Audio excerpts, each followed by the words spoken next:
What's up guys, Shaquille here, back again with Groomie. Now, I'm gonna show you how to clean and maintain your BaldiePro Head Shaver. Just as simple and as easy it is to use, is as simple and as easy as it is to clean, to make sure that your BaldiePro Head Shaver is running as efficiently and as smooth as possible. So let's go. All right guys, so now that we've made it to the sink, what we're gonna do here is super simple. So I like to keep the head attached to the motor while I do this, just to give it a little leverage and something to hold on to.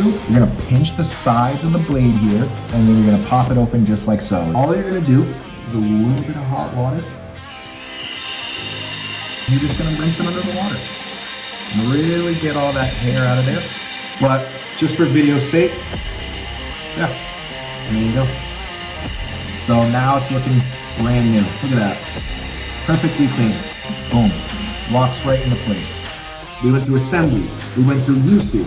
We went through the pre-shave oil. And now you know exactly how to clean and maintain your BaldiePro Head Shaver. As always, stay bald, stay beautiful. Peace.